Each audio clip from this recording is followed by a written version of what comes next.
Oi, tudo bem com vocês? Eu sou a Dark Cinnamon e esse é a Zona Darkinha. Já chega sentando o dedo no like, curta, comente, compartilhe, porque o tema de hoje é sério, nem tô montada. Então preste atenção. Hoje a gente vai falar sobre o viés do algoritmo. Afinal, o algoritmo ele tem capacidade de ser enviesado? A gente vai analisar aqui dois casos. O do Felca, sobre o vídeo da adultização, onde eu vou estar refletindo desde a lei Fosta-Sesta até o que está acontecendo hoje. E a outro caso é do Jones Manuel, aí nosso camarada que perdeu o perfil com quase 1,1 milhões de seguidores. Olha só, gente.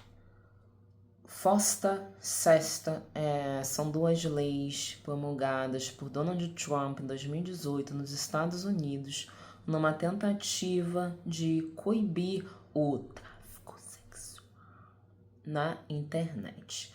E ele visava banir mais dois sites específicos, tá? Mas isso aí virou uma lei por algoritmo de lá e as consequências vieram para cá porque os algoritmos são americanos, né? E aí, Craigslist e Backpage eram os dois sites. O Backpage era o site mais problemático, porque esses sites, as SW, as Sex Workers, ou trabalhadoras do sexo, eu vou usar a sigla SW, trabalhavam nesse site, tá? E o que acontece? O Backpage era o mais problemático porque de 100 mil denúncias, 75% estavam relacionados a tráfico sexual infantil. E legal, assinou essa lei, supostamente era para funcionar, só que essa lei ela serviu de cunho moral para visibilizar as SW, né? Invisibilizou polydancers, que foi o meu caso, performers de arte erótica, dançarinas burlescas e tudo mais. E aí, tirando o envisiamento moral, né? A gente vê que existem muitos perfis em rede aberta que são relacionados assim, a conteúdos até explícitos de violência, de racismo e até pornográficos, né? E circulam em páginas voltadas para isso. Livremente, o algoritmo, ele aparentemente ele não se importa. Os perfis que expõem crianças, eles são feitos através do apito de cachorro. E por que eu estou trazendo esse assunto? Porque a Fosta-Sesta, da forma que ela foi criada lá em 2018, ela não evitou a não ocorrência de tráfico sexual infantil. Apenas invisibilizou as SW. Você está entendendo qual é o problema? E a coisa mais engraçada também é uma lei ser promulgada por um presidente que está aí sendo investigado na participação dos arquivos Epstein. Para quem não sabe, o Epstein é um dos maiores casos de pedofilia de todos os tempos. Então, essa lei Fosta-Sesta, ela só permitiu o aprimoramento das táticas que a gente chama de apito de cachorro pelos pedófilos. Então, através de um conteúdo topo de funil que vai atrair os outros para os supostos materiais em sites criminosos, é feita esse refinamento do apito de cachorro, né?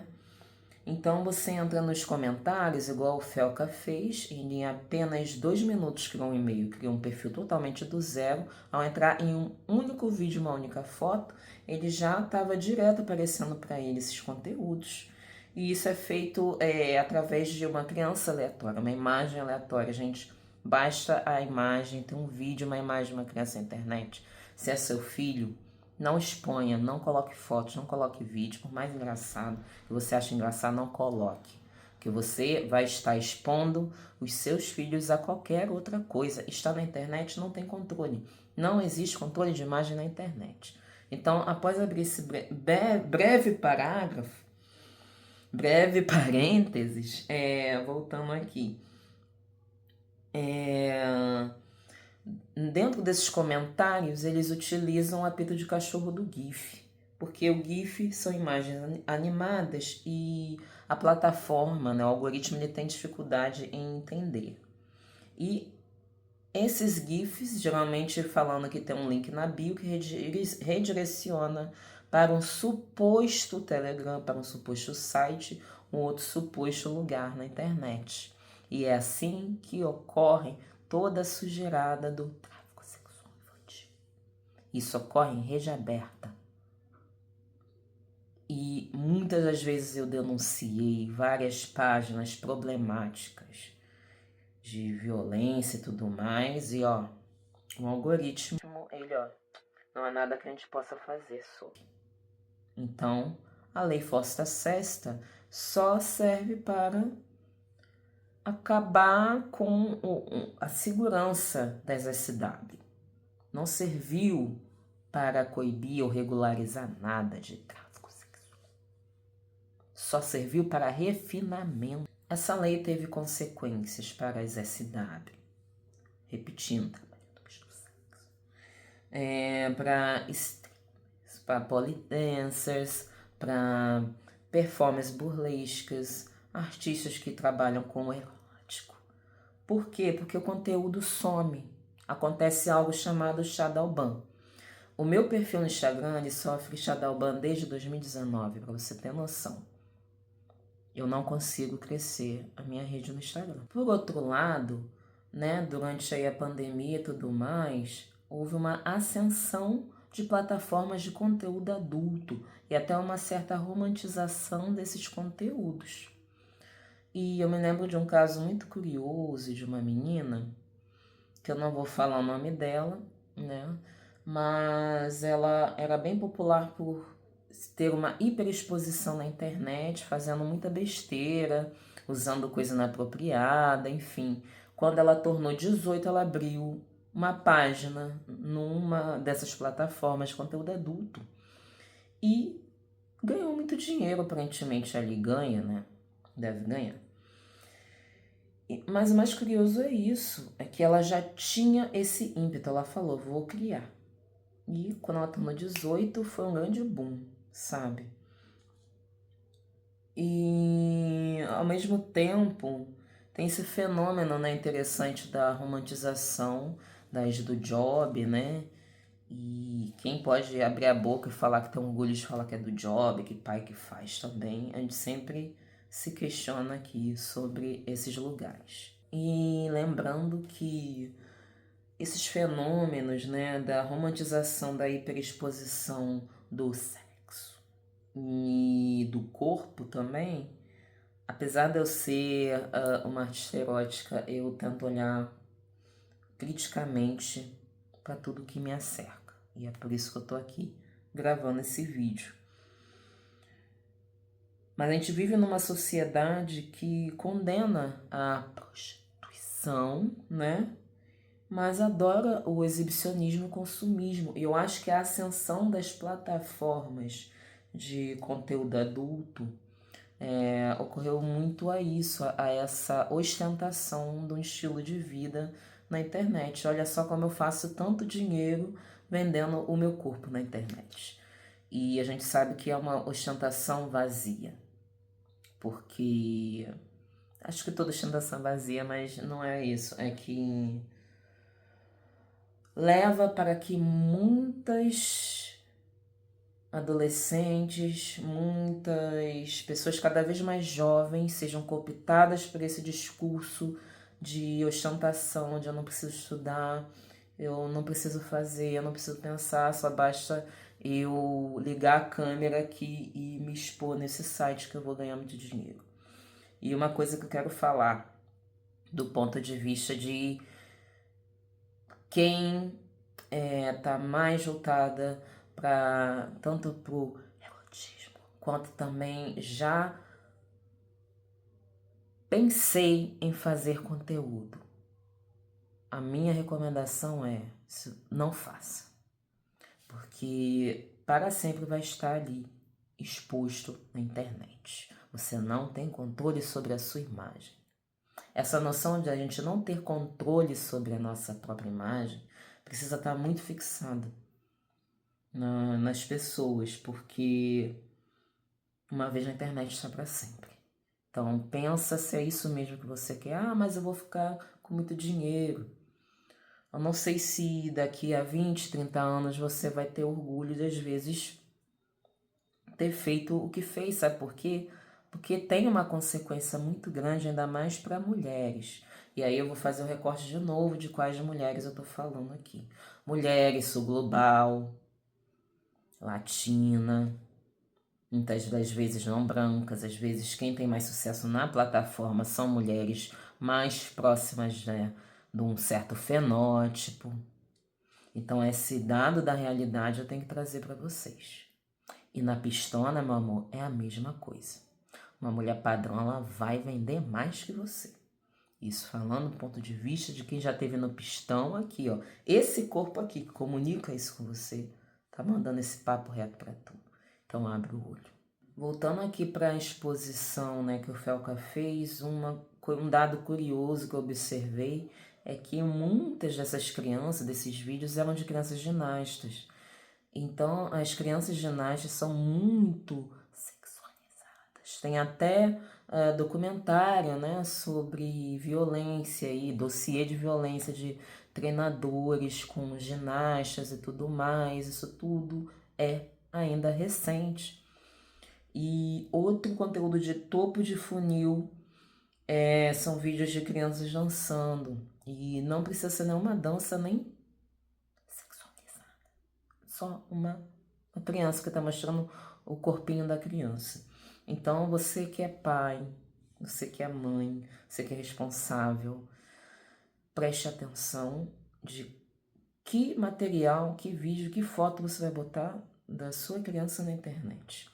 E prestem atenção em quais comunidades, com quem essa criança está falando, quais grupos, quais fóruns, o que está sendo dito ali, porque não é só o sexo.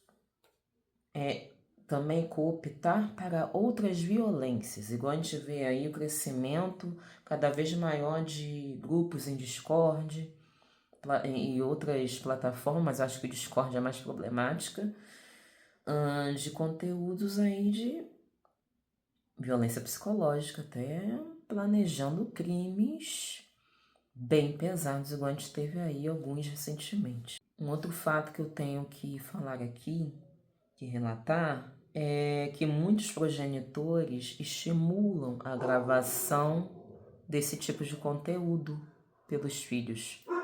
E para esse tipo de gente, eu desejo a cadeia. Eu desejo a cadeia para você, tá bom? Vamos falar um pouquinho sobre lares disfuncionais? Gente, é muito mais comum do que aparenta lares disfuncionais, né? E o fato também da sociedade nunca ter se importado muito com a infância. Então, a gente tem que pensar o seguinte, fazer aqui um passinho ali no passado, ali, vamos ali atrás rapidinho. As crianças escravizadas eram crianças? As crianças, na época lá da Revolução Industrial, no início do capitalismo, eram crianças? As crianças indígenas eram crianças? O colonizador ali via a criança indígena como criança? Como é que era isso? Filho de camponês era considerado criança? Ou já se dá para segurar uma ferramenta, dá para botar para trabalhar? Como é que isso era feito? Então, que bom que a gente está olhando para as crianças como crianças, pensando na infância. E isso tem que ser pensado. Uma sociedade tem que proteger as próprias crianças, né? Em algumas culturas, principalmente na cosmogonia africana, a criança é responsabilidade de toda a aldeia. Todos são responsáveis por aquela vida. Gente, no campo da cultura, né, e localizando ali Estados Unidos, Eu me lembro de um filme da Brooke Shields, que ela devia ter uns 11, 12 anos, e 90% do filme ela parecia nua, porque ela era uma criança prostituída, dentro de um porto. A mãe dela era. E eu lembro que esse filme me bateu muito mal na época, eu não entendi por que ela era tão exposta daquele jeito. Depois ela gravou a Lagoa Azul e depois de muito tempo ela veio falar dos abusos que ela sofreu, né? Mas a gente vive numa sociedade que hipersexualiza crianças desde muito tempo. É sintomático e isso tem que ser debatido. Agora, vindo mais contexto Brasil, né? Eu vim numa geração, gente, anos 90. Eu sou criança anos 80, mas eu lembro muito mais anos 90, né? E eu lembro que a programação, tudo era muito erotizado. Era o horário da família.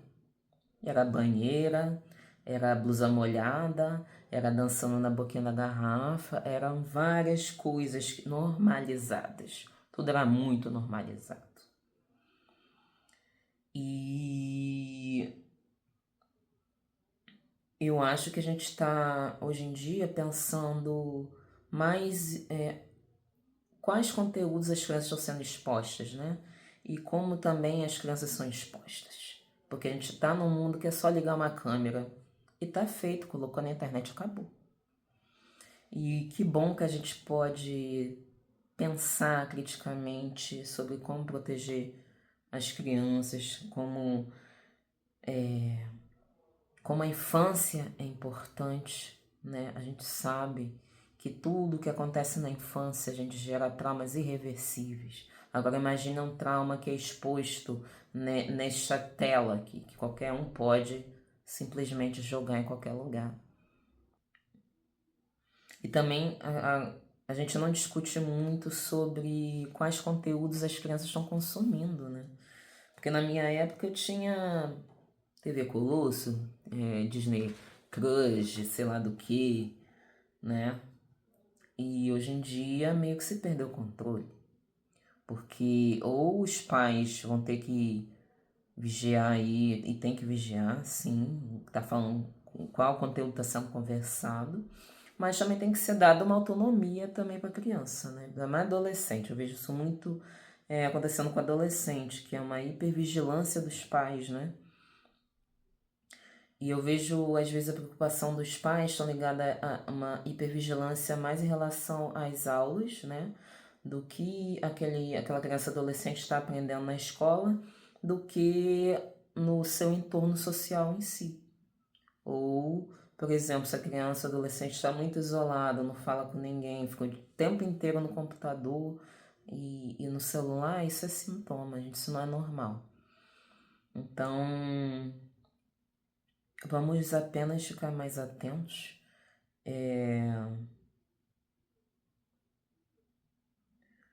E por um lado a gente tem pais, né, que são muito controladores.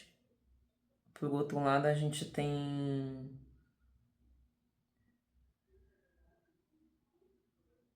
pais que são tão hipervigilantes com as mensagens que o adolescente possa estar falando ali com um colega, né? Porque o adolescente, mais especificamente, tem essa coisa do contrariar mesmo os pais, faz parte. Então vai desabafar com um amiguinho e às vezes os pais usam material de espião, né? Aplicativo espião no computador ou no celular e se intromete na conversa, também não é legal.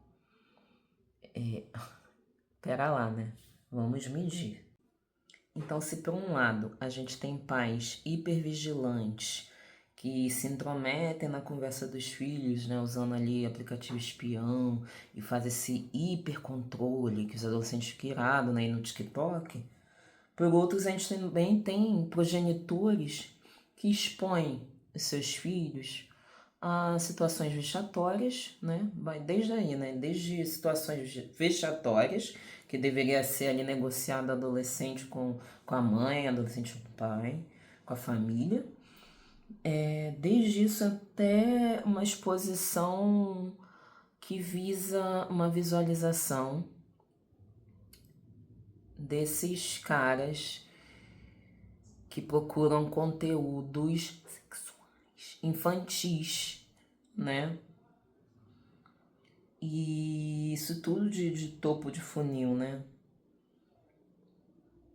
E as plataformas continuam entregando esses conteúdos e até monetizando. Então acho que as plataformas têm que se responsabilizar do que elas permitem que seja monetizado, do que elas dão holofote. Então, quando a gente fala sobre a importância da regularização das redes, é de extrema importância para acabar com a divulgação, com a cooptação, com a receptação e ocultação de coisas que resultam em crime e discurso de ódio. E agora eu vou começar a entrar no Jones. O que isso tudo tem a ver com o que aconteceu com o Jones Manuel, meu Deus? Você deve estar se perguntando assim, cara, mas e com as calças?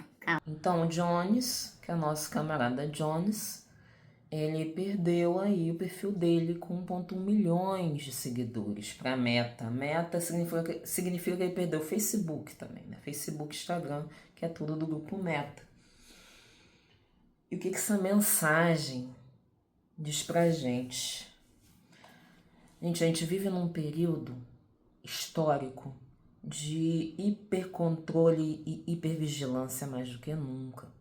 Só que a gente percebe que há um viés do algoritmo para holofotar alguns assuntos, silenciar e visibilizar outros. E essa hipervigilância e controle algorítmico, ele dá permissividade para páginas e grupos criminosos que tem poder econômico aqui, ó. A gente passa por aqui e tem um viés político também. Que o viés político-econômico que está por trás dessas big techs, dessas grandes oligarquias do algoritmo, é enorme. E aqui situando, né, o Jones Manuel. O Jones Manuel, gente, simbolicamente, ele é tudo o que a hegemonia branca odeia. Ele é preto e comunista. Não há nada que as pessoas odeiem mais do que preto e comunista.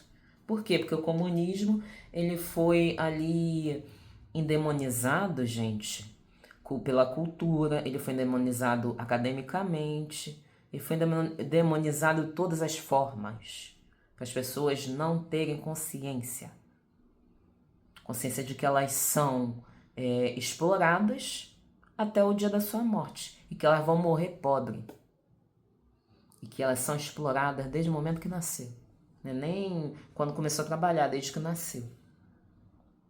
Então você ter essa visão de mundo, visão social de que você não vai prosperar. E quando eu falo assim, você não vai prosperar, que você tá ali às vezes dirigindo o Uber tentando virar um Elon Musk, o pessoal apostando dinheiro ali no tigrinho, pensando em mudar a vida. É esse tipo de coisa que eu tô falando. A gente não vai prosperar. Pessoas que estudam a vida inteira, que acham que quando eu terminar o estudo eu vou estar ali no emprego certinho. Nada é certinho. A gente está ao ponto no capitalismo que estamos beirando ponto de não retorno. Isso eu já falei em outros vídeos meus.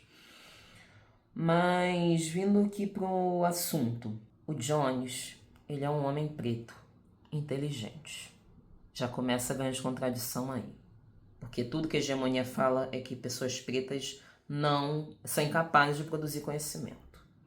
Ele vai em lugares e ele desmantela 20 no gogó, sem consultar o chat GPT. É tudo aqui, na cabeça dele, porque ele é um intelectual. E isso já desagrada. Ele tá tendo muita projeção. E isso, organicamente, gente, ele tá sendo holofotado porque ele tá quebrando a bolha. E como que isso não tem a ver com o fato do perfil dele ter sido banido. O crescimento exponencial do Jones Manuel nos últimos tempos tem gerado discordâncias até de tática entre os próprios aliados ali da esquerda radical, né? Mas o fato é, o cara tá furando bolha. E ele almeja o quê? A presidência.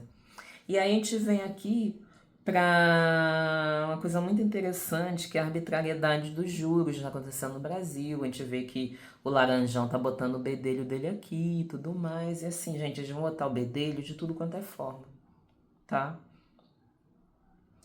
Seja pela arbitrariedade de juros, né, que botou aí uma taxa de 50% em cima de tudo, a fim de pressionar a alta cúpula do Poder Judiciário, que é o STF. É para isso que o Laranjão tomou essa medida.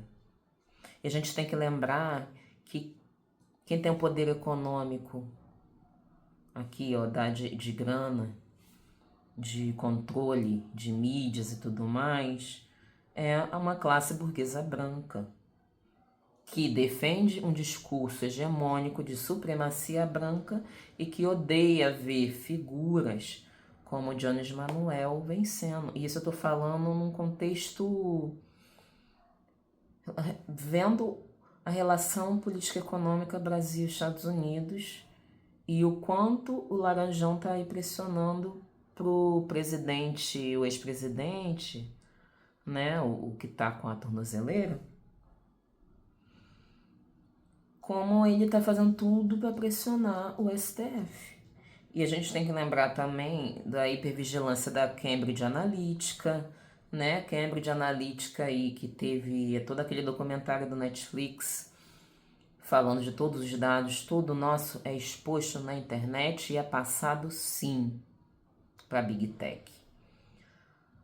Nós somos a grande moeda de troca, né? O capital humano é real, a gente nossos dados são o grande capital da Big Tech. O que está sendo dito, como é dito, isso tudo gera banco de dados, isso tudo está sendo usado como uma instrumentalização política para controle social. E isso eu falo lá em Necropolítica. Então, quem tiver qualquer questão sobre controle social, sobre hipervigilância, territorialização, eu peço que dê uma olhada na aula de Necropolítica. Então, para resumir, a gente vê muito mais propagação de conteúdos criminosos sem nenhum banimento do algoritmo, né? Aí nas plataformas abertas, a gente não está falando de Deep Web, a gente está falando de Instagram, de Facebook, de X, né? O antigo Twitter, tudo, até no YouTube, tudo por apitos de cachorro. Então, esses indivíduos que estão relacionados a essas comunidades que não só cooptam, mas cometem crimes, eles usam um apito de cachorro. Então fique atento nas suas redes sociais. A gente vê aí um aumento muito grande de falas cada vez mais relacionadas à supremacia branca na internet, discursos cheios de fobia e também explícito. Então vamos ficar atentos nos apitos de cachorro. Se você gostou desse vídeo, por favor, curta, comente, compartilhe. Eu sou a Dark Cinnamon e eu aceito. Killer.